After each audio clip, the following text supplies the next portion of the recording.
Bonsoir, alors ce soir je vous invite dans ma cuisine pour continuer ou terminer la préparation des bretzels avec nos boucles entrelacées. Donc je vous montre la pâte qui a levé.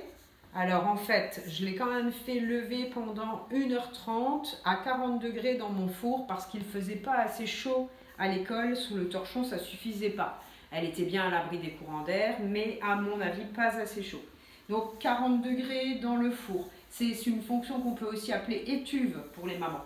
Donc voilà, là, la suite de la recette, je vais prendre délicatement ma pâte qui a gonflé et je vais l'étaler sur mon plan de travail que j'ai préalablement fariné pour que ça ne colle pas. Là, il me reste un tout petit peu de pâte. Voilà. Et je vais devoir l'étaler sur ce plan de travail que j'ai fariné. J'ai fariné mon rouleau aussi pour qu'il ne colle pas à la pâte. Et ensuite, je ferai la cuisson dans l'eau. Alors, j'ai déjà mis l'eau à bouillir. Et vous vous rappelez sur la recette que j'avais mise derrière moi sur le tableau, il y avait 40 g de bicarbonate. C'est maintenant que le bicarbonate intervient. Donc, j'allume ma balance de cuisine, ma balance ménagère. Je pose un verre pour pouvoir mesurer mes 40 g. Je fais la tare pour que la balance de cuisine revienne à 0, pour que ça ne pèse pas le verre et que ça ne pèse que le bicarbonate. Alors hop, vous voyez, c'est vraiment comme du sel tout fin. Et je dois mettre 40 g. 40, c'est un 4 et un 0. Oh, j'ai dépassé un petit peu. Alors, pour être précise, avec les grands, on enlève toujours quand on a dépassé. Ben voilà, j'ai juste enlevé 4 grammes. Oh non. Allez, j'enlève encore. 42, j'enlève encore. 40, c'est ok. Alors les 40 grammes, je vais les mettre dans l'eau qui bout. Et puis 2 cuillères à café de sel fin. Alors on y va. Voilà la casserole d'eau bouillante. À côté, j'ai un autocuiseur parce que comme je suis chez moi, en même temps, j'essaye de faire des kluski na paje parce que hier, c'était la fête nationale en Pologne et j'essaye de faire une recette que je vais faire livrer à mon papa d'amour. Alors là, on est aux 40 grammes de bicarbonate. Ouh là là, quand on met le bicarbonate dans l'eau, ça fait une réaction chimique. C'est bizarre. Voilà. Et 2 cuillères à café de sel. Allons-y.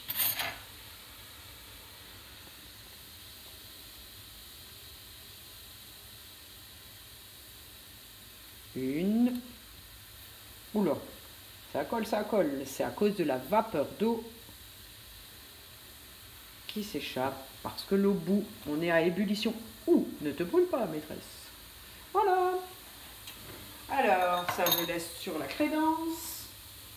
Je me lave un petit coup les mains et on y va pour étaler ma pâte.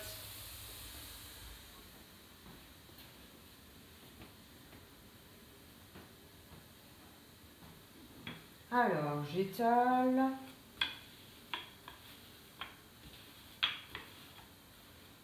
J'espère que si mon amie alsacienne regarde, elle va pas se dire oh là là, elle se trompe. On verra bien le résultat tout à l'heure.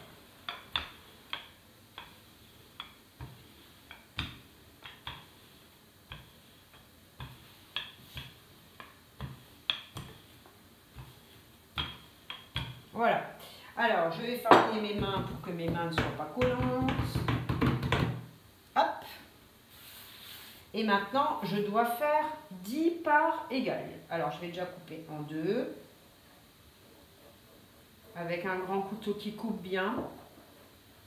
Et ensuite, je vais partager chaque moitié en 5. Parce que 5 plus 5, 5 plus 5 égale 10. Donc là, je dois en faire 5 et là, je dois en faire 5. Alors, on y va. 1, 2, 3.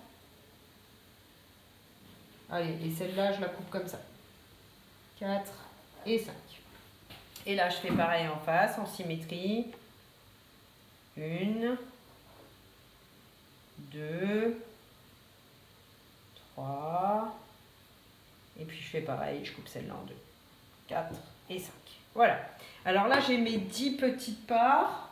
Je vais en prendre une et je vais la façonner en petits boudins, comme on a fait pour la pâte sucrée. Alors là, j'ai trop de farine, j'arrive pas à faire rouler. Je dois d'abord un petit peu... Mais à mon avis, il ne faut pas beaucoup la tripoter, parce que c'est une pâte qui a levé avec de la levure. Et si on la tripote trop,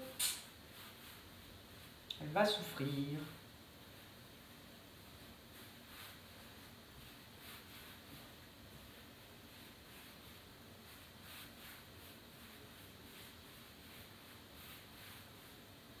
J'essaye de m'appliquer pour les réussir et vous donner un bon exemple. Ça me fait penser quand je façonne les gnocchis, si vous avez déjà fait des gnocchis.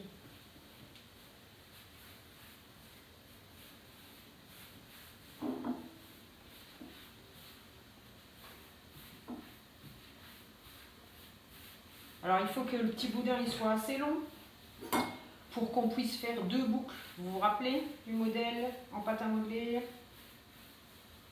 Alors, encore un petit peu peut-être.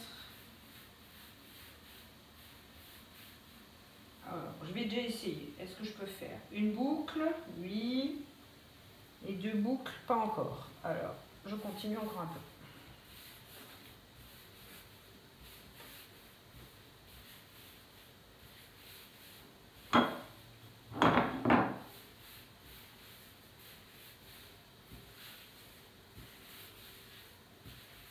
Là, c'est l'étape un petit peu difficile, je trouve. Réussir à rouler cette pâte en petit boudin sans l'abîmer.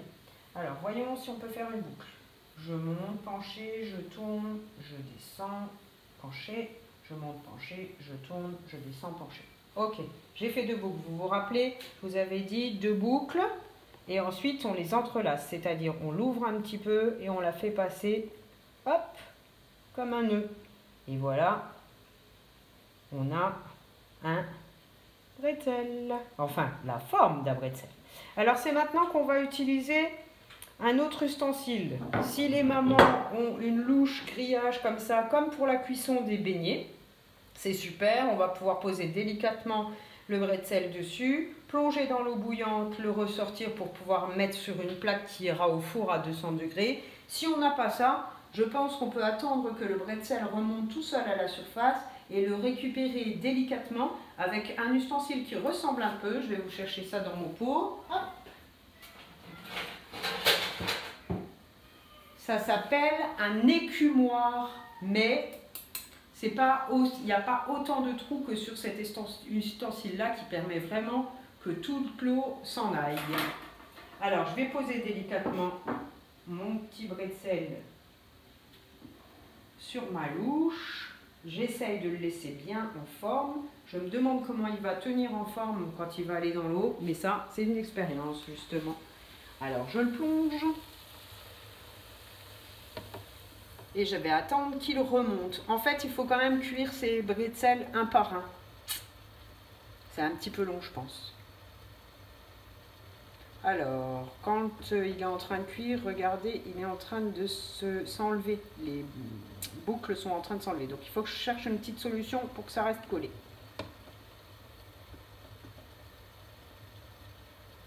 Ah, il est remonté.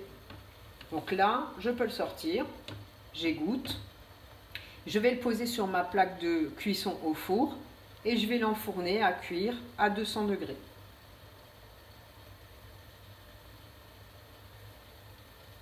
Voilà. On y va. J'espère que je ne vais pas faire tomber des gouttes dans ma cuisine. Voilà. Et je vais le poser.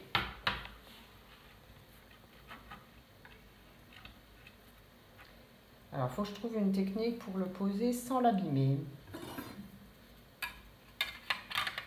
Faire une petite spatule avec mon couteau pour l'instant. Voilà. Alors maintenant, je vais y mettre du gros sel.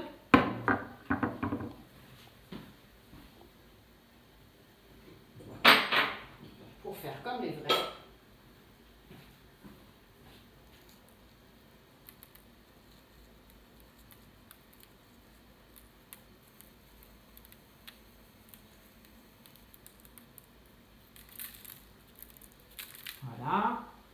pour aller jusqu'au bout de la recette, je sors mes pierogies.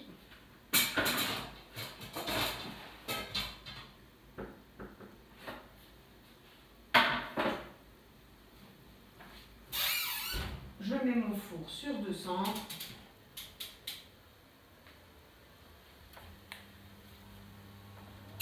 Et hop, je mets mon bretzel.